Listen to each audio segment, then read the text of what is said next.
Welcome to A Well-Designed Business with your host, Luann Nigara. Luann has a lifetime of experience building a multi-million-dollar business with her husband and cousin, and she knows the challenges you face in your interior design business. Luann brings you real-life answers to your most pressing problems, as well as practical strategies to explode your interior design business. So, let's get to the business of interior design. Hi, welcome to another episode of A Well-Designed Business. I am thrilled to let you know that Shea and Syd McGee of Studio McGee are with me on the show today. Now, before we get to the show, I'd like to thank our sponsor, My Doma Studio. My Doma Studio is the best project management tool out there for your interior design business. And in the show today, you'll hear Shea say, in her words, run your firm like a big dog. And what she means is, always be professional, always be on brand, and no matter how big or how small you are, to take these things seriously. And with My Doma Studio, you can customize it to your firm's brand, so you can do as Shea did and give your clients an experience that sets you apart and one that helps you build your business efficiently and memorably. For your free offer as a listener of the podcast, go to www.mydomastudio.com/a-well-designed-business. So now here's the thing. Shea was on the podcast back in episode 236. If you missed it, head back and listen to that too. On that episode, we talked with Shea about how Studio McGee was created in a spare bedroom with lots of big ideas and no room for fabric samples, and how after many late nights of brainstorming and sharing their dreams, Syd and Shea decided to turn what was a small business for a stay-at-home mom into something so much more. Wait until you hear Syd tell the story of how Shea said to him late one night, "My dream is to build a design empire." The love, the respect, and the admiration that these two have for each other is so tangible in the interview. It is such a sweet gift to watch and to listen as they reflect on their rise in the interior design industry. You'll also hear Shea explain how she always knew she wanted to do high-end design and how Syd was instrumental in making two specific business decisions very early on in order to attract this client. Another moment to listen for is Shea's aha moment about problems in business and how with Syd's help, she now has this in perspective. Studio McGee has been featured in House Beautiful, Domain Home, Design Spudge, Apartment Therapy, SMP Living, and One Kings Lane, to name just a few. And today's show is also as a video on my YouTube channel. Go to YouTube and search A Well-Designed Business, and you can see Syd and Shea rather than just having to only be able to listen to them. Alrighty, I'm ready to introduce you to Shea and Syd McGee.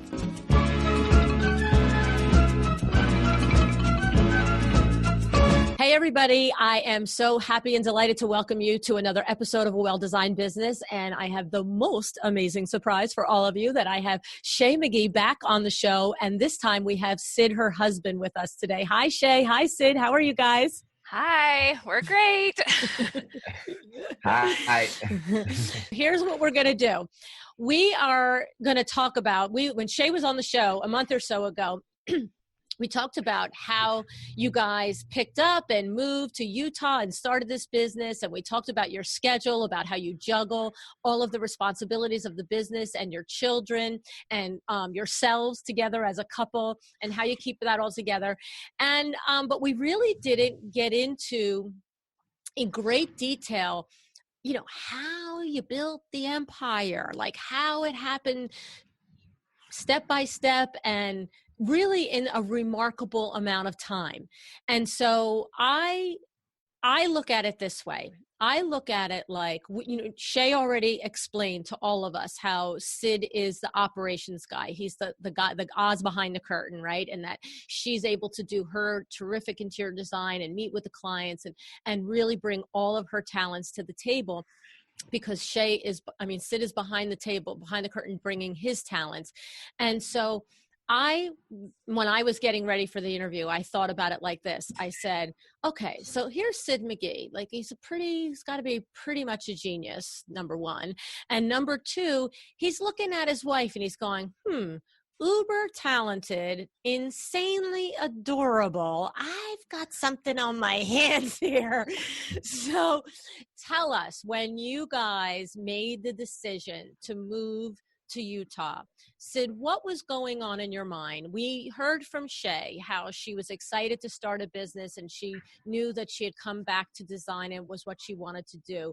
What was going through your mind and what you were thinking about, what you were setting out to create? Did you know, like a chicken or the egg, did you know that you had this mix of talent and personality that you were going to strategically maneuver and build this thing? Or were you just like, hey, I'll just work with you, and then all of a sudden as it happened, what went on there? Totally.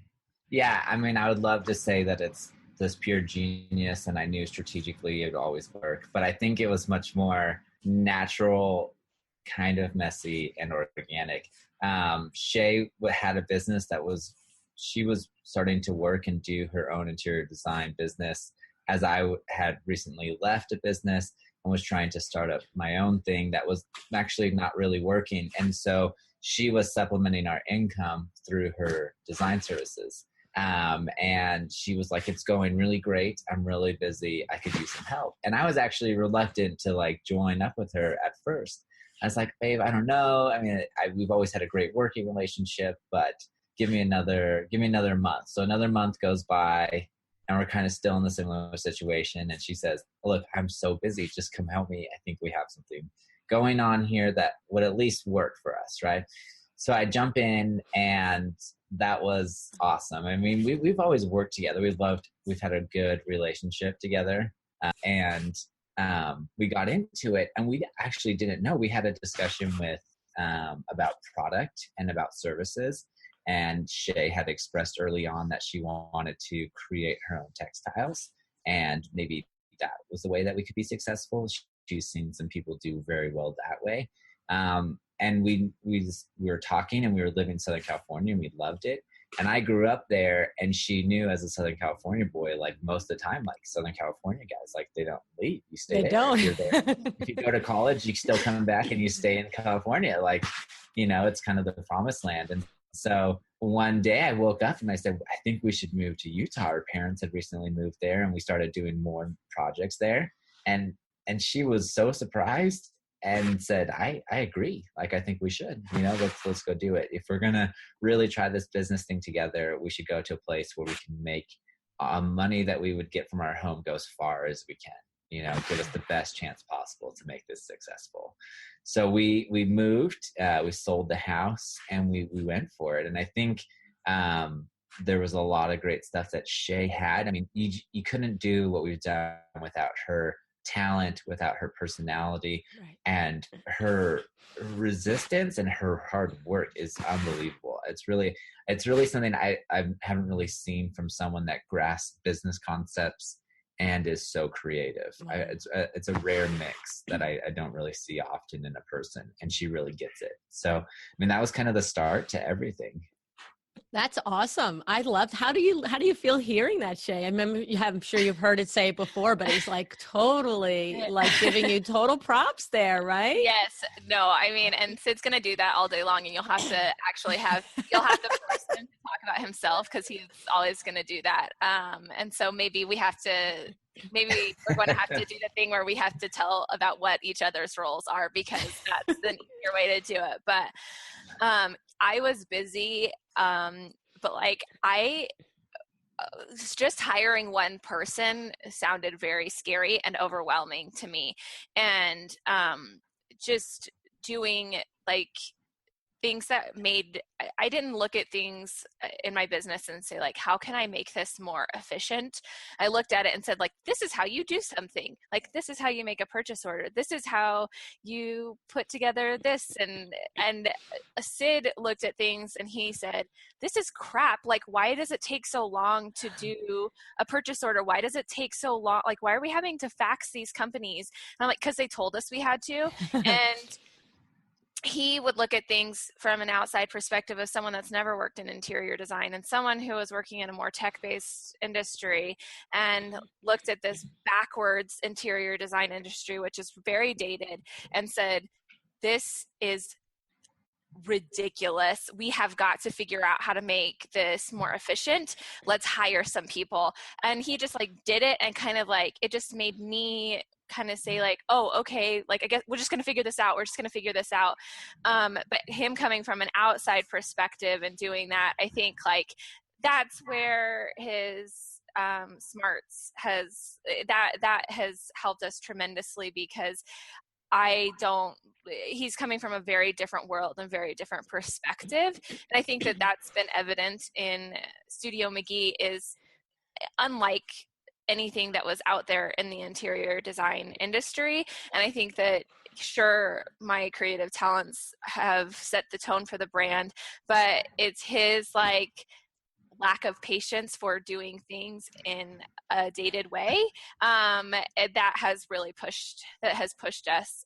Syd started, we had these huge Excel files where we would like put all of, I can't even tell you how disorganized it was. I could go on and on about how disorganized it was. And then he came in and said, this isn't okay. And then figured out a way to fix those problems. And I think that a big part of the growth is that we have been very unsettled always, and we are very quick to, it's hard to, at first, like I didn't want to hear what was wrong.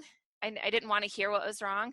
And then I caught the bug for assessing problems and fixing them and being honest with ourselves. And that has gone really far for us. That's nice. That's a great lesson to learn, because there's no point putting your head in the sand, right? And pretending that this is, happening and it's good enough and I'll just not worry about it. So when you I love that you caught the bug for assessing problems and looking for solutions for them. That's awesome. It's pretty funny because I have to say the first conversation I had with you, Shea, it was a lot along those lines where you were just giving a whole lot of cred to Syd and this and that and the other thing. And like I said in the opening, I'm like, okay, so we have this dynamo woman, with this incredible talent. She's got personality, looks, and everything else. And I'm like, okay, so Syd, you molded this. And he starts, it's like, well, she sewed this and she sewed this. So it's first of all, it's adorable. And second of all, it sounds like to me that you both bring a lot to the table. That's clearly that you both bring a lot to the table. Totally. And it sounds like the number one thing that you bring to the table is respect for each other, which is the best thing to bring. So that's pretty cool. So, all right. So now what happens? So you start to grow it a little. She's busy. So that's that part I'm understanding now. She's already busy. She's got something happening and she's looking for help. You come in, you help, and sounds like you automate processes and you get the ship running a little smoother. She's running and she's doing it well. But if you want to duplicate it and you want to grow it bigger, what it sounds like happened, Syd, that you looked at the big picture and said, if you're really going to, okay, so you're doing 200,000 this year. If you think you're going to do 400,000 in sales, we need to get this systemized better, right? Totally. So coming in and looking at initially was like when we were speccing furniture, that was one big issue that I tried to tackle right off the bat, was composing these spreadsheets for multiple different rooms. And you would end up with this crazy spreadsheet, and what are our pricing and what's the markups and how does that work and what's the taxes, and doing that all by hand. I just knew from previous experience that there was just you're just going to make a mistake. If you're doing stuff by your hand, you just make mistakes on so many things. So I was like, we need to build our own internal software for this. Wow. And so I went out and did that. I worked with a company. We built an internal project management system to put all of our stuff in that automatically marks up the furniture based on whatever our pricing tier is with that vendor.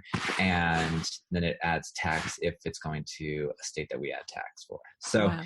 To help automate that, because my biggest thing was that I was thinking was, if we are hiring designers, they should spend most of their time designing. I think that we talk to, even lately, we'll talk to designers that come in and interview and they're like, I do a little bit of project management. They do, implementation. They do some design. They do ordering and tracking and making sure that the projects are, being completed and that all of the product is arriving. So I'm like, that's a lot. I mean, you're spending a quarter of your time designing, right. Maybe, Right. And so I think from my point of view, I was always approaching things like, what can I do to help Shea and her team spend more time designing, you know? Smart. So that was one of them. I took over ordering and tracking until we could eventually hire somebody just to do that position. So that was part of the growth. I think, And Syd yeah. was also in charge of taking new business, which it's worked for us, but it was crazy because he would just say yes to everything. So I didn't like he would get the new business. He had to get all the customer service inquiries in the new business, and he would be like, yes. And then as soon as like Syd would walk over to the table, and it would just be me and like 2 or 3 designers, and we would just be like, oh no, please. And it's like, oh, I talked to this really great like family. They have like, and so he just took on everything. It was e-designs, individual project rooms, full homes, and we were so slammed, but I think it was just baptism by fire to just like learn the ways, and we knew that we wanted to make clients happy, and we were going to do whatever it is to do that. And so we had a lot of projects all at once that really just like we learned and No, I it wasn't remember just on the early back days. end that it did that. It also was really great for us because we had so much content. We had so much content to put out, Photograph, you mean, and so yeah, forth. to photograph the progress and, do site visits and talk about those. And then of course, when they were finished, we had lots of great images, but it just gave us a lot to talk about. Mm-hmm. So, and that's a good one of the deliberate decisions we made too early on was take on a lot of projects, even though it was crazy. And I didn't know design. I was just like, they want to work with us. They saw we had 30,000 followers on Instagram. This is so exciting. Like, yes, we'll work with you. And the other was, even though they had lower budgets, we would not make as much on our furniture intentionally to get as much pretty furniture or like the best design for whatever their budget was, so we could have that content. So we made an initial decision like, hey, look, we will make sacrifices. We won't make as much money or whatever, but we need to make sure that we have enough content because that's so important for us and in our marketing strategy if we're going to grow.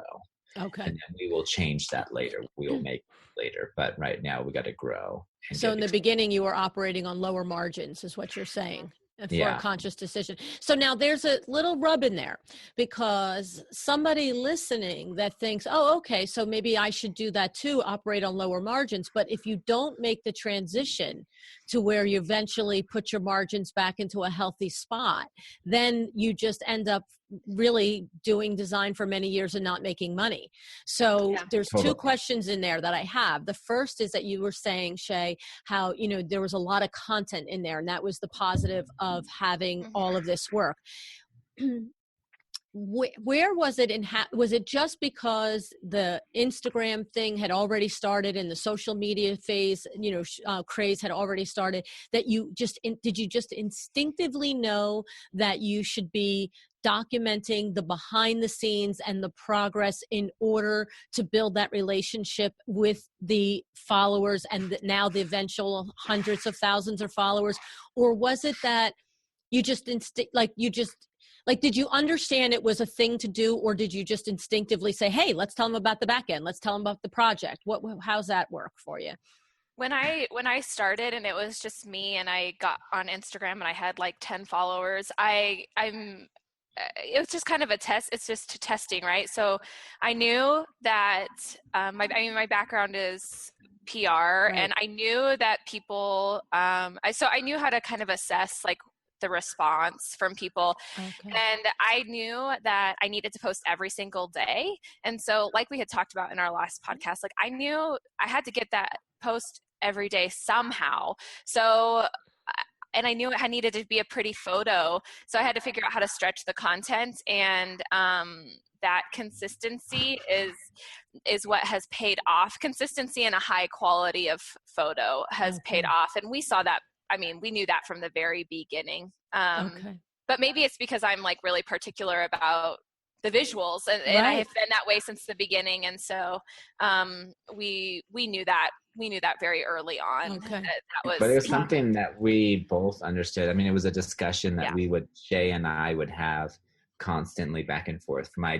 my digital background and her, her marketing and public relations experience, we would constantly, it was something we were talking about all the time of like, how do we engage, what kind of different growth or different tactics she's thinking about. I would give my feedback, and she would consistently test and try different things, but understood like, look, our friends use this. It's something that's growing rather quickly. It hadn't reached its like huge scale yet, but I'm gathering some traction here. I should keep messing with things, and testing. And so she relentlessly did that from an early point. Like I've probably taken maybe 3 to 4 days off of Instagram since I started. Wow. Like, that's how consistent you have to be. Yeah. And we talked about that. That is a bear. That is an absolute bear. And we talked about in the first show how you could get literally hundreds of comments on a single post, and you are there answering the bulk of those comments personally, because it's you and it's your brand and your voice. And I can just say from my standpoint, I had interview after interview yesterday, and I literally at 9:00 at night, I went, oh my goodness, I haven't looked at Instagram. And I was like, okay. So maybe I had 18 people that I had to that I wanted to talk back to and thank and this. And I literally, because you were on my mind, because we were going to talk today, I thought, holy moly, what is she like? Leave an hour and a half at the end of the day? Yeah. It's time consuming. It's a big part of what we do, but it's obviously paid off. And so it's worth the time investment. Right. And it's enjoyable too. I mean, when it's taking time away from sleep or eating or family, it can be tough, but in the moment, the interaction is enjoyable. Would you agree? Like, the things that people say and how they compliment you on your work, I'm sure is so rewarding and so forth. Yeah. So, okay. So the other thing in there, Syd, that I wanted to ask you about your comment on that was, so yes, and I have heard many designers on the podcast have expressed the same thing. In the beginning, take any and all work, just do it all, and do it all to the best of your ability.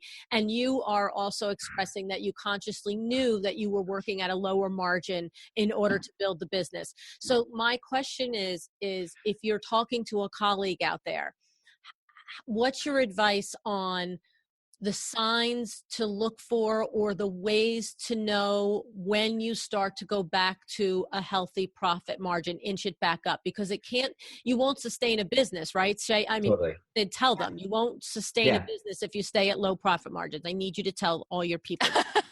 It's true. It's true. I think it's based on the person. I think it's based on what their personal goals are. I think if it's like, that's a strategy that worked for us because we knew we wanted to grow the business in a way that we were going to have, like we wanted to grow it rather large, right? Have multiple employees and grow and have a content driven marketing strategy to help us get there. Okay. And I think that if it's someone that's does it part-time, and they're like, I just need to make money on the side, or it is something that, I would like to keep it rather small, maybe me and an assistant and someone else. So I think at the time it's you're picking your different point to kind of that point to switch and go more profitable. And I think, it does kind of get a little bit scary when you're like, can we charge more? Can we mark these up more? But naturally too, as you get your exposure out there and your inquiries go up, you're going to have budgets come in, and they will ask you kind of for a reference of like, what should I budget for this space? And so we would always test a little bit more. Could we do $3,000 more for this space? And then that allowed us to still fit everything in for that room in that budget, Okay. But it's always, I think it's dependent upon the person and what they're needing, so it's like, you can't sustain at that low margin. But it's like, for us, we're like, hey, we'll sustain that longer ourselves personally, because we know we want mass exposure, get bigger, get more projects, and then we'll start to flip. I'm sorry. Yeah. No. And I think if it's someone smaller, you just have to start, inching up a little bit sooner so that you can have a sustainable business. You know? Okay. Because your plan from the beginning was to grow a big business. That's what you're describing, right, Syd? So Shea and I would lay in bed, and I remember Shea says I drive things, but so I've pushed her, and I think we've alternated pushing each other, because he's also said, I want to build a design empire. Okay. That's what she would tell me all the time. So I'd laugh and we would laugh, but then she's like, no, seriously, I just got goosebumps. So, we were like, okay, let's do it. So we were like, we wanted to go and do it. And I think what we've seen now with the product and the catalog and all that stuff is things that we've talked about doing and have wanted to do that we're realizing. And Shea's like, we have so much fun doing it. Like, we're so excited to be doing it. But I think, that's Shea wants to build a design empire, and I want to help her do that, accomplish it, That's so cool. Shea, you were going to say something? Oh, I was just going to say, I think to Syd's point, like, he was talking about how we're finally getting to do some of those things. I mean, like, when we set out to do them, like, we didn't take investment money to do this business. We invested in ourselves. And so before we even launched Studio McGee, I said, I want to have a catalog because I just love catalogs. Well, we couldn't do it at the time. We just couldn't. And it took us 3 years to get to the point where we could afford to produce a catalog. And so even though it's short, I feel like it's still, yes, 3 years is a short amount of time in the grand scheme of things, but at the same time, it still requires a little bit of patience to get to do some of the things that we've been able to do recently. And speaking to inching up your margins, I think I was thinking about how I see our design projects go in cycles. And so, like, you kind of have this batch of projects and they kind of start to wrap up around the same time. And it seems like every cycle you go through as a design business, you get a little bit better budgets and a little bit better clients. And so when you say, how do you do that? You don't just make a conscious decision like, okay, now our margins are going to this. It's like, you just kind of every cycle, you get to inch them up and take a little bit higher caliber client. And, but that requires a little bit of patience. But for us, that has paid off. So. So what it is as your reputation grows, as your technical skill grows, as everything grows, then the profits can grow along with it. And just so I understand, in the beginning when we started talking about this margins and so forth, what you're describing is you made a decision because you knew you wanted to build a design empire. Okay. You made a decision that if in a particular space, a client's budget was, say, $3,000 for a sofa, like just a stupid number, that a stupid item, whatever it is. If the perfect sofa was $2,800, as opposed to a good margin would be to sell them a $2,000, you went with the $2,800 one because you knew it was going to create a better photograph, a better end product, and therefore it was almost like marketing money for you. Yeah, and it attracted the type of client we wanted. That's the other thing too, is that it made our projects look higher end than what our early clients were kind of technically paying for. So what maybe someone the room really was worth probably double what our clients paid for it. And that attracted the type of clients we now have. And that, I don't know that we, I would say that was a conscious decision because I wanted our projects to look higher end, because I am not a budget decorator. That's not my specialty. And there are people out there that do that, and that is great, but that's just not my niche. Right. And so I knew I wanted to attract that. Okay. And so if I remember correctly from the first show, and you just said it, you didn't have investors. I mean, you guys did start with your life savings. You put your nest egg, your life savings on the line. That it's not like you started this and you had this principle and you had, $200 in the bank. You had your life savings on the line, right? Yeah, and we lived off of savings so that we could pay our employees to right out of the gate. We could have people to pay and hire. We didn't wait to hire people, and we used that. I mean, everything from like signing our first lease on an office space to buying computers. Which was month to month, by the way. It was a month to month lease in a building that had previously had a fire, and we had to dry our hands on an air conditioning unit because there wasn't a dryer in the bathroom. But we had an office space, so it was like a portable swamp cooler that we rolled around from room to room. And I turn it on in the summer, and it would blow everyone's papers off their desk. Oh my God! When you think back, fun, right? So, but here's the thing: like in that, it worked out for you, but it could have, like, it would never have fallen down for you guys because you're who you are. You have the perfect storm of drive and talent and respect and everything else. But I don't know, I don't know that I would be comfortable suggesting to somebody, hey, put your life savings on the line, pay your employees out of your savings and go for the gold. Like that's very risky. No? What do you think about that? Yeah. I mean, you're both looking at me like, I get scared. Yeah. All I'll say is that it scares me when people tell us that they're going to do that because I mean, it's risky. Yeah, it is, right? I mean, there's more in the mix there. I'm based on my experience in being in business all these years, and based on being in business with my husband for more than 30 years.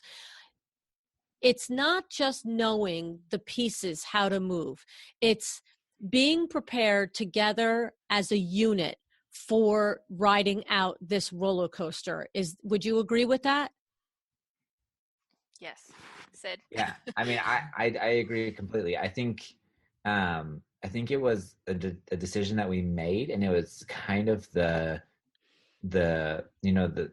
burning of the ships. I mean, like there was, we decided we were going forward, and no matter what, like that was just the direction we were going to do. And I think that Shea and I knew this was it. This was our time to make it work. And we had to work. So we had to work 20 hours, 18 hours a day consistently for a long time. We still end up working a lot of hours late into the night because we just made that decision, and I think personally it was something that we knew we wanted to do. And ultimately at that time, we didn't have another alternative that was there for us to do. So we knew we had to make it work. And we are grateful every day that it has worked. I think that we've done everything in our power to make it work as hard as we can. That's a variable that you can control, is how hard you work. And I think that through Shea's taste and her relentlessness on social media has contributed to that growth. And then I think that things worked for us, and we were extremely fortunate, I also think not having the outlook that nothing's going to go wrong has served us really well. I would say that I haven't always had that outlook. I struggle when we have like a problem or something goes wrong. I am like, oh my gosh, it's the end. We're going to go down, and obviously it sounds very dramatic, but it can feel really scary when something happens. And then at a certain point, it clicked for me because it'll be like, okay, well, like, what are we going to do about it? Like, let's just solve this problem. And then I just kind of realized at a certain point, like, in a business, you're never going to be problem free. Like, you don't reach like a certain point where we've solved all the problems. It's a consistent thing of like, there will always be a new type of problem. We're not having the issue of like how to find clients, but we might have scaling issues with how to keep up with the demand or whatever it is. There's always going to be a problem.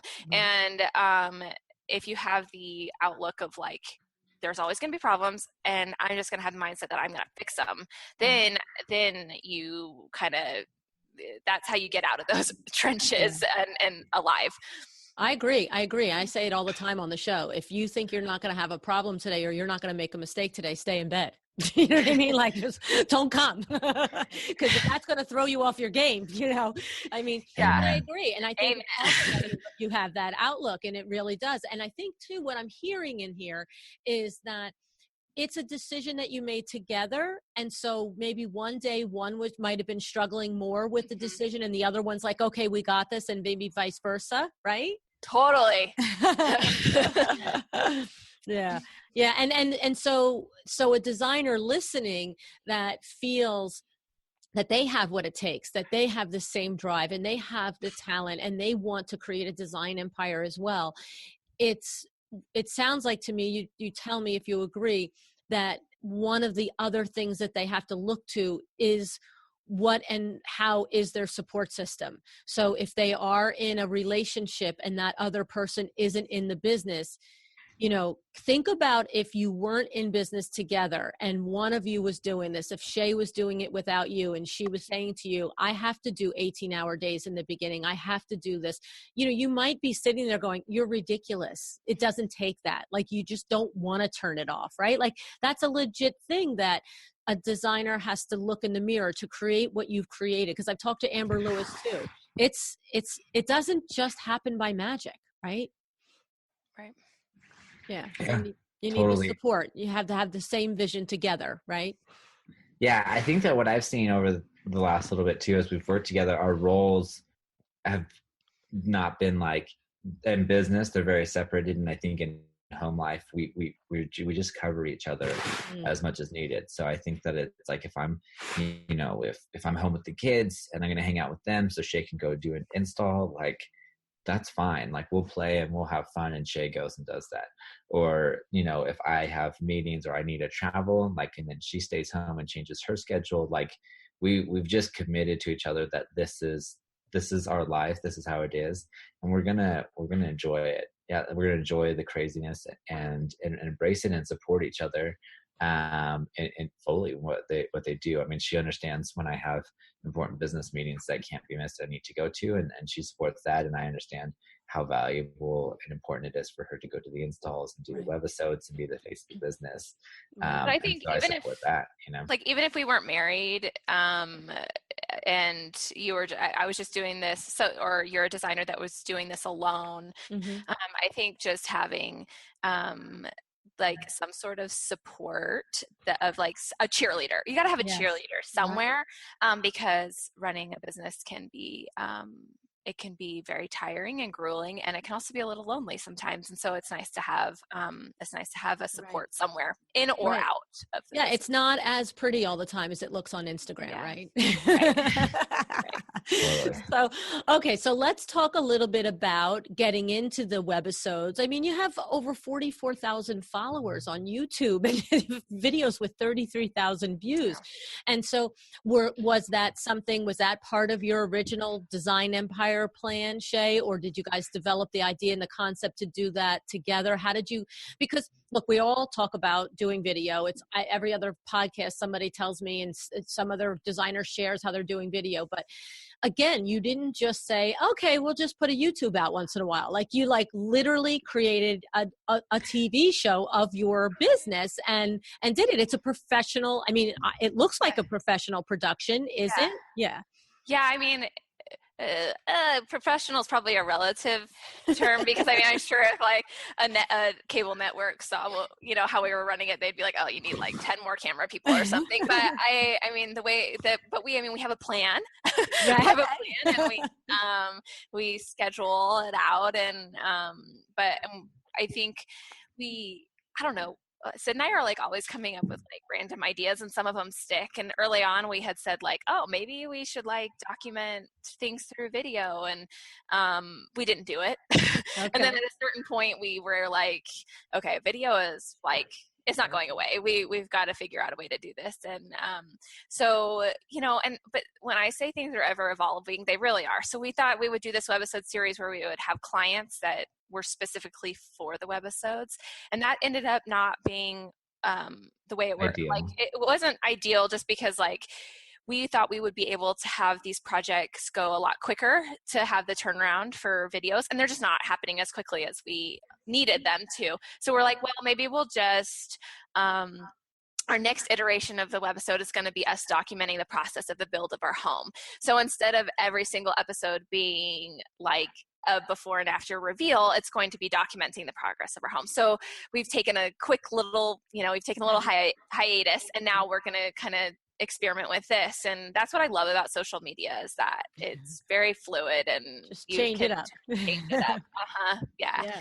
But the video is great. It's so funny. Like I'll go to market and there will be men that I never would have anticipated, like one following us on social media. Like they'll work at like a furniture company, but like, I don't know. I just like, that's probably a gross stereotype for me to like think that they wouldn't be following our YouTube channel, but they're like, oh yeah, I saw that episode where you did this. And then I'm like, oh my gosh, people actually watch these. So I think it's been great because video adds this like other dynamic where people can see our personalities like in a real way. Right. And then they when our clients are hiring us, they like are like, oh yeah, I know who that designer is because I saw them come up on a webisode or whatever. So it's been good. It's been good. Yeah. And how about the marketing of that? Was it that, I don't know. I mean, when the video started and you launched the YouTube channel, did you already have multiple hundreds of thousands of Instagram followers? So basically it was easier to bring them over there. Yeah. Okay. So they already knew, like, and loved you, and Instagram was like, oh, I get to see her now every week. Okay. Yeah. I'll go but there. YouTube's a different audience. Yes. Right. Than Instagram. And so I think a lot of our followers have come over, but we've also learned that some of our Instagram followers just won't go to YouTube. And so we have to put them on our blog too. So, but video is good. They love everyone loves the video, but it kind of is like different platforms for different. So we always have to put that YouTube on the blog as well. Okay. On your website so that your followers see it there. Okay. Yeah. Okay. So tell me a little bit more, either one of you, about some of the actionable things that you did. Like, so Shea tells you every night, like, I want a design empire, and you have this feeling and you have this goal, and beyond the design. And of course, one actionable thing was that you made a decision for a period of time to earn less net profit in order to create the kind of projects that would attract the clients that you want. Can you think of other things that you remember doing that a designer listening could say, oh, okay, I didn't think about that? I'd say we diversified our revenue streams, and that has been served us really well. And that was, for Syd from the beginning, was like paranoid, right? So like, I don't want to be reliant on one revenue stream. Okay, That's smart. seems too risky. Like, what if something goes away? And so our business is divided into quite a few revenue streams now. So it's like we have design services, and then we have McGee & Co., which is really the bigger. It's big. McGee & Co. is actually the bigger side of our business than the design side. And so you've got products, services, and then we have sponsorships and like money that's like affiliate links and things like that, that's made through monetizing our social following. So you have these few different areas where we can, if something kind of shifts happen in the economy or just business, then we can maybe push on one revenue stream more than the others. Okay. And so McGee & Co. started how long ago? McGee & Co. is the product lines that you sell, right? And that started 1 year ago. Okay. Mm-hmm. And so was that well, Syd said in the beginning, from the beginning, you did have a vision for those things, that you wanted to develop product, Shea, and you wanted to, get into that. So how did you just start at that point? Were you also already a big enough following that when you go to products and manufacturers and you say, we want to do this, they're like, well, she's got 300,000 people following her, let's put our eggs in this basket with you? Or did you have to convince more and pitch more and prove value more in order to get companies and products to go along with this with you? Yeah, totally. I mean, I remember specifically we talked about design services and product initially, right? So I mentioned that at the beginning. We went to the first market in Las Vegas and we began to speak to these vendors and the reps, and people were like, who in the heck are you guys? Like, yeah, like Instagram. Okay, we know. It's like, they didn't really care. And at that time we had maybe, 30, 40,000 people, and we thought we were pretty cool. That's pretty hard to get even 30,000 people, believe me. Yeah. So we were like asking, like, hey, we'd love to have like a shop to complement like all of our interior design projects, like that we could provide the product online. And no one wanted any part of that. They said no, that's not going to happen. So we're like, okay. So I think what happened is, through Shea's growth and building up her design credibility, in the design practices, and us continuing to grow as a company, and kind of just being like, we're going to just make them hear us. Like, we will make them know who we are through our social media, through our marketing, through our growth, through our designs. And we did that. So and then we went back a year ago, and people were just like, yeah, we know who you are. Like, we follow you on Instagram. Like, you know, we've seen your work all over the place. We hear about, you know, people coming in our showroom. Oh, the Studio McGee, I want to get the Studio McGee look. Like, what's the product, you know? So then they were much more open to allowing us. So we picked a handful of brands that we really liked using in our projects, that we knew was good quality and that we wanted to sell. And that's who we started with, and started to sell online, and it went really great. Prior to selling other vendors, Shea had developed her own textiles that we had drawn out. I actually drew one of the prints. I mean, this was like early days, so we were like doing everything, you know, and had them printed and made into pillows, and you could also buy the textiles by the yard. And so we were already kind of selling that in the background initially, but very little. And then when we decided to launch, it kind of took us back by how well received it was initially. And it wasn't exactly smooth sailing. I mean, 2 months into it, we took the website offline for 2 weeks and rebuilt a completely new site, and launched it again. And we were just like, you know, with the volume of traffic, and it's not looking great, and we're worried about the reliability. Okay, we got to bring it down. Then we brought it down, and then we relaunched it, and it's been good since then. But it was a very like crazy, interesting.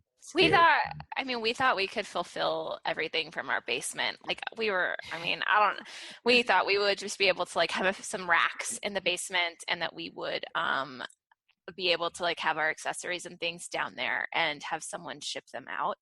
Yes. And now we occupy like tens of thousands of square feet of warehouse. No, the first 2 weeks we were going to be right out the gate. The first 2 weeks of the full online store, we would go downstairs. We would speak to the girl who was doing the fulfillment. Are you doing okay? Are we keeping up? Yeah, we're doing okay. I'm almost caught up. And that was the same answer every day for like 2 weeks. And we're like, look, like, let's just have it for real. Like, are we going to catch up? And it was like, no, we're not. I cannot keep up, you know? So we're like, okay, we have to move. So we moved to one warehouse. Then they couldn't keep up. So then we moved to another warehouse where we are now. That's about, you know, a little over 10,000 square feet that we have, you know, full of McGee & Co product now and fulfill. And so what is that distribution thing like? I mean, I would have thought that it gets made somewhere else and shipped from somewhere else. So it gets made somewhere, shipped to you, and then you ship out again?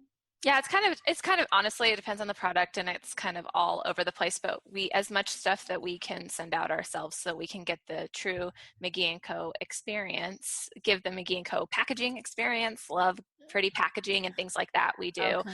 But yeah, it's, I think though, one thing that we couldn't have anticipated was that we did not plan to grow our following and then launch a store. But actually worked out really well because we built this following, and we showed that like how you can use these products in your space. Whereas it's totally fine to go the opposite way, where you launch a store and then you grow the store and grow your following at the same time. But it just worked really well for us to go in the opposite way. You launched to an audience. Yeah. We launched to an audience. Okay. Mm-hmm. Okay. And right now it's a combination of products that are private labeled for you, but not designed by you, and products that are designed by you, Shea? Yeah, it's a combination of both. And we would love to continue to design more and more. Not love to. We're in the process of designing more and more, but it takes time, and the time of manufacturing and design is a little while. So we're continuously going more and more in the exclusive direction. Okay. And that must have been, I mean, you just don't open up like, you know, the yellow pages and say, who will make my stuff? Right. Yeah. So that's something that we're still, you know, like, it's a challenge every day to kind of to go through that process. And is that what you were talking about, Syd, about going into the different markets and talking to different vendors and saying, like, you've already got, fabrication and production set up, but we want to do a private, our own product. Do you just access their channels and their production and then just make it for you? I mean, you don't have your own factories and things, right? Yeah, no, we don't. Yet. Not yet. Right. Really. Exactly. Not yet. But I mean, I think there's a lot of what Shea's established is a trust in her and her taste and her design. So she is extremely particular about how well things are crafted, the best design, shape, and the best that we can for the price point as possible. And so there are a lot of vendors that reach out to us now that they see what we're doing and what we have going, and they kind of feel like, I think you got something going there. Like, I want to be a part of it. And they've created some unique lines for us. And those have been some really fun partnerships because they've been great companies. One we did with Farmhouse Pottery, we really loved their stuff, and they did a great line with us, and that went really well. And there's a couple other vendors that they reach out to us, and we're excited to work with them. And it fits really well. I think, it's really interesting to just kind of go into the manufacturing world of who you partner with and how that works. Cause I'm like, how does that work? Do you just do you just fly over there and knock on the factory door and say, like, let's do this? And I think sometimes you might just have to, and the others are people that come to us. So we're in the midst of that. But we're having a blast figuring that out because it's fun to create our own stuff. Very cool. Very cool. And so McGee & Co. is a website that we, for anybody who maybe this is news to them, okay, it is a website where you can go on and shop and order product to specify in interior design projects, or it's not just to the trade. I mean, it's a retail site, right? Yeah, it's a retail site. And the whole premise was, I knew that we had lots of people. I mean, I would have been one of those people, like, I can't afford to hire me, as a high-end design firm. But some people want to still get that look in their own home, and all of our followers have followed us for so long and want that look. And so this gives them an opportunity to know how to do it. When I say that I look at every single item before it goes on the site, I really, truly mean that. Like, I go and I look and I touch and I feel, and we use all of these things in our projects. And so it's like this kind of like really cool process where we have this test ground of like, oh, we got these ottomans and they were really cool and our clients loved them. I think our customers will like them too, or maybe we'll modify it a little bit for the e-commerce site so it's a little different than our other project. But we just are always shopping, and so this is a great way for people to get the look. And I like a really eclectic look, and so I find that when I would shop, like, I would go to a store and all they would have is like it was like a set of things. Like, this was the collection, and I don't want that. And so this allows people to like pick and choose to kind of get a more eclectic look and still know it's all going to be good items. It doesn't look like a mishmash of stuff. So I love it. And I can hear that you're very particular about everything. Oh, I hit a nerve, right? I've got to be. Okay, so anybody who's only listening and not watching, you have to now watch to get her face on that. She's like, But the thing is, that's an important lesson too in business, right? It's an important lesson to understand that. Tell me about that decision on when you were building along the way. Right now, 620,000 followers on Instagram and 50,000 followers on YouTube. It's easy to see that everything has to be on brand and on point. Mm-hmm. But I'm hearing that you were that way from the beginning intentionally, right?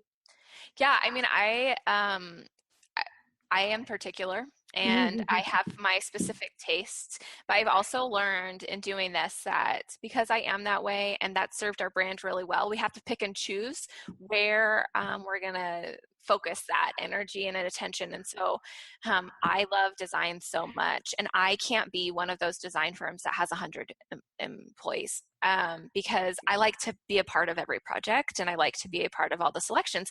And so you just have to make that choice for you. If there are designers that I admire who have gone that route, and they have multi-city offices, and they don't look at the projects selections, and that's really great, and I think that's awesome, but it's not for me. And I had to kind of come to grips with that, because I think we had these big visions and these grand ideas, but I also know myself, and so we have to say, like, this is the maximum number of projects that I can still be a part of. We have designers that manage them, don't get me wrong, I'm not managing the projects, but like, I'm still involved in the aesthetics of them. And so we just had to make that decision, and then we saw that I can be a part of selecting and being as picky as I want for McGee & Co, and then that can scale. And so then that's where we've decided to do. So it's smart because you're right. I've interviewed interior designers that have, one has 25 designers on staff. And yes, there's lots of projects that particular designer doesn't lay eyeballs on. It doesn't mean that the projects aren't well done. It doesn't mean that it's not a good business model. Like you said, it's for somebody else. But for you, in order to create the empire that you wanted to, in order for you to scale, you chose to do it through products rather than projects, because you really like the juice of being on the project and involved in it. That's nice. That's very smart. And it's very intentional, and it is personal. It's not the only way to do it, right? Right. There's so many ways to do it. They're really and we talk about how we did it, but there's so many ways, and there's not really a right or wrong way. But I think all of the ways involve a lot of hustle. Exactly. Right. You got to be willing to put the time in. Yeah. Yes. So are there things, like, mostly I'm going to ask you if there's anything new coming up, but probably anything new coming up you can't share, right? Is there anything new coming up that you can share, or is it all like, well, I can't tell the whole world yet? There was something you were flying to New York for. Yeah. I was actually in New Jersey because we're working with Food Network on a project, and I can't really say, like, okay, that's what you were like. I can't really say. Yeah. I wish I could, but it'll be out end of February. You'll be able to see more of what it is. But we've been working on that, and we've got some other tricks up our sleeve that we're working on. And I wish that I could. It's really hard for me not to say stuff. So you probably should stop asking me that question. Okay. I'll spill the beans, but we have. Well, that's why I preface it with, you probably can't tell us. I was like, I know I'm going to ask this, but you're going to tell me you can't tell me. So yeah. Okay. All righty. Anything that you want to share from advice from a personal standpoint, with you have a young family and you have a growing business and you're in together in your business, like advice to people that are maybe in business with their husbands, or even just a very driven business person that has children and things on that regard?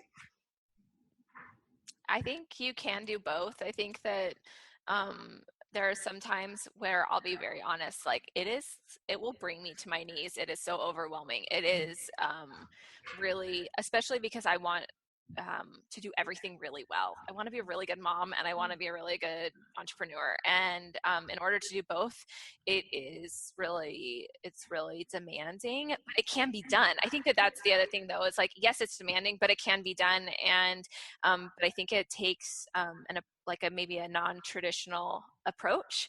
Like working 9 to 5 isn't the approach for me to be able to balance both. And so it's doable, but it is taxing. But I also have to remember, like, this time when our kids are small, it's a short and fleeting time. And so I keep forgetting that, like, oh my gosh, in a couple of years, like, my kids are going to be in school. So it's just like this short-term sacrifice for a long-term gain. How about you, Syd? Being, it sounds like you have as much responsibility as home as you do work. Yeah, totally. I mean, I think Shea does a really good job of keeping it all together. Sometimes I'll just be losing my shit, and she'll just be like, enjoy this time. Like sometimes I'm just like, man, their kids are so active right now, and the toddler is always trying to like eat something poisonous or pick up something sharp or like jump off something, and that's like so physically demanding. And she always reminds me of just enjoy this time. Like they're young and wild, and they'll grow up quickly, and everything else will be okay. Like as long as we kind of like stick together and keep doing the stuff together. And I think times we'll alternate to kind of support each other and talk each other off the ledge, and that really works, because I think that we look at it and we constantly remind each other that we are extremely grateful and blessed for all that we have with what we have, no matter what we've accomplished already. And so we just try to enjoy it and have a good time in our next round of what we try to achieve. Because we feel like that's the best way to do it, is to do it and have a good time doing it, and everyone else feels the energy from that. Then we want people that work to have a good time, and we want to do it in a way that we do it and have a fun time doing it. It makes a difference. It shows in the work. So I think we constantly remind each other to do that. I love it. I think it's great. Yeah. I think you two are adorable. I can't even stand it. Like, I'm so grateful, Shea, that you originally accepted the invitation to be on the podcast. I said this the first time when I watched you speak at Design Bloggers Conference in LA last year. I was just like, oh, sweet Jesus, that little lady up there has her head together. I was like, thank you. Yeah, I just was very impressed with you from the beginning. And that was, honestly, I wasn't one of the people that was there because you were there. I didn't know who you were until I saw you there. I'm sorry. You know what I'm saying? Like, no, I don't think it. You better be following us now. Oh, yeah, of course. Okay, good. All right. Okay. But I really was really very impressed with your poise on the platform and the way you expressed your company and the growth, and then the interview together that we did just nailed it. And now, meeting Syd too, and seeing the two of you, either one can't give enough credit to the other. I think it's awesome. So, and I can see that it very clearly is a combination of what you both bring to the table. And I'm so happy to know you, because I want to do this again with you in another 6 months or a year and see what new happened, because we'd love it. That's great. I'm so excited. I would love to always check in every couple of months and see what you guys are creating and doing. So, and especially, we have to see what's happening in February with the Food Network. Well, and I honestly, Luann, like I love what you're doing. I mean, I think like if Syd and I hadn't decided to go into business together, I would be the part-time designer that was doing a good job, but like just wasn't the thing that was, taking over my life. And I think that I've listened to your podcasts like before I came on. I was a listener, and I think it's just really cool. I think that there's so many. Design is like a funny industry, because you can do one project at a time, or you can do 100 projects at a time. You can be running product lines, or you could just, be somewhere in between. And I think that that's what's really cool about it too, is that there's like no one way to do it. Right. And there's so many opportunities. There's not like I think there's enough clients out there for everybody, and just like developing your own style is really important. And then just kind of like thinking you're bigger than you are, or like treating your business it's bigger than you are, is really great, because even if you're like a small shop, like just treat your clients like you're like a big dog, and I love it. And they will respond to how organized you are. Big dog, not be cocky, but just be right. Have your stuff together. Exactly. Run it like a big girl, right? Yeah, exactly.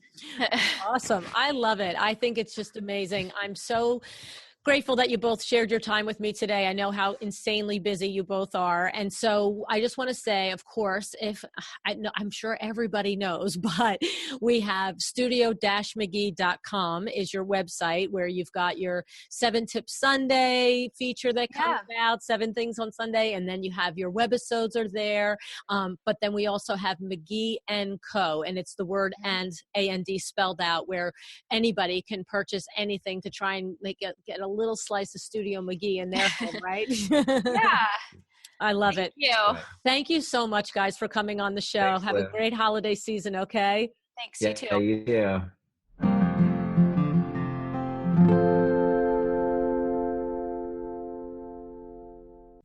Were you listening to the show on your daily run or driving and thinking, oh my goodness, I need to be taking notes? Well, no worries. I created a free PDF this time listing the best tips from Shea and Syd McGee on how they built their design empire. Just head over to www.luannigara.com/Shea. That's LUANNNIGARA.com/SHEA. You can get your free download of the things I learned from Shea and Syd McGee. Now, some takeaways from the show in case you are still running. I'm going to recap some things for you. First, I want to say how, unlike probably most of you, I saw and listened to Shea speak about their business before I was familiar with Studio McGee. And Shea impressed me tremendously as a thoughtful, intentional business person. This impression has been validated every single time I speak to her. And now, after speaking with Syd as well, I'm not only impressed by the two of them together as a team, I'm in awe of their business acumen and their work ethic. And I'm so very glad to see them building it together, sharing a vision and making it happen. Some of the key lessons that they expressed today include these. Shea and Syd were prepared from the outset to do what it takes to be successful. You heard Syd specifically say they worked 18 and 20-hour days for a very long time. And if you heard the first episode with Shea, number 236, you know that their days are still quite long. I want you to think about it for a moment. Sit and truly think about a 20-hour day. You've probably pulled it in your day, and you've probably pulled it once or twice yourself. Maybe you've pulled it several times. But think about dozens and dozens of them stacked up day after day. This is an inordinate amount of dedication to your dreams and your goals. And that's really the secret sauce there.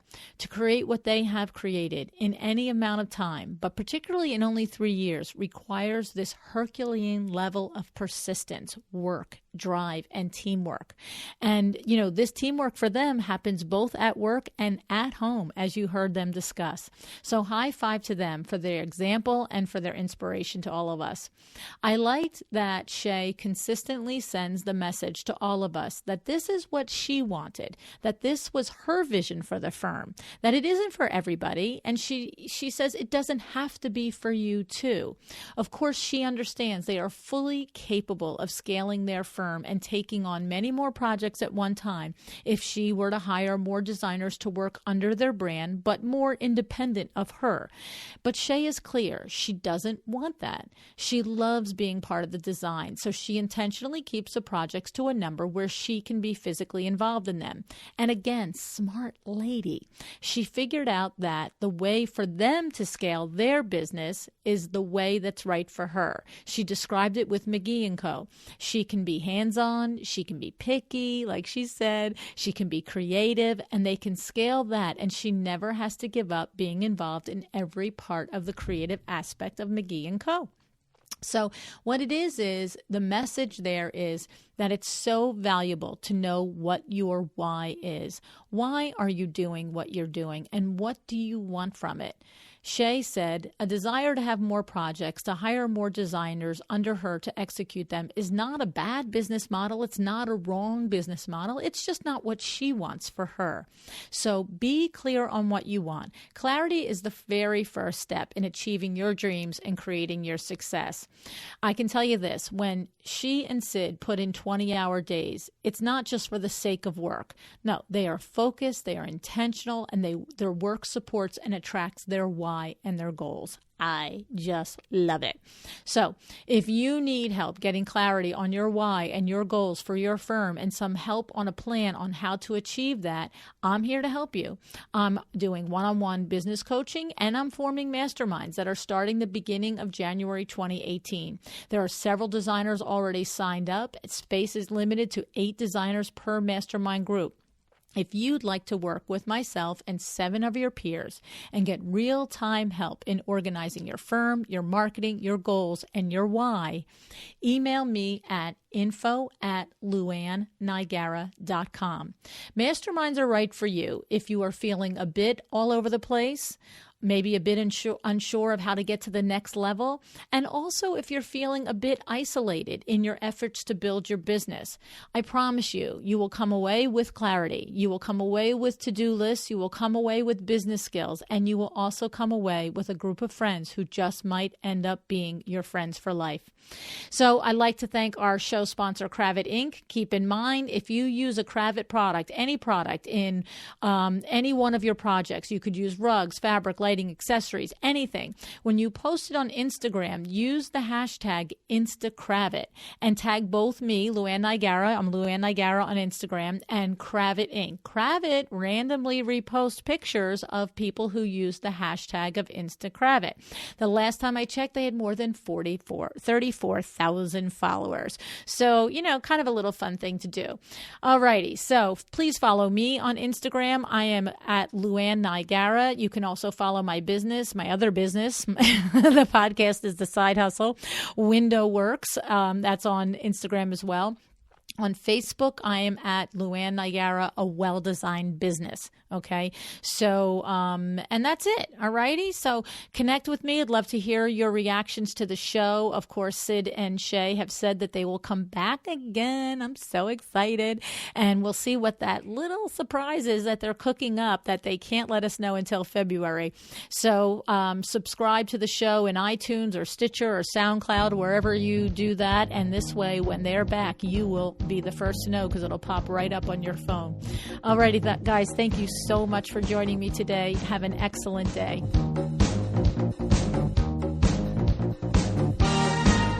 Thank you for joining me again today for another episode of A Well-Designed Business. This podcast is a production of Window Works in Livingston, New Jersey, your trade resource for custom window treatments and awnings. Learn more about Window Works at www.windowworks-nj.com. All of our music is original music by Room 2 Productions. Please contact us if you want to learn more about original music for your business or your events.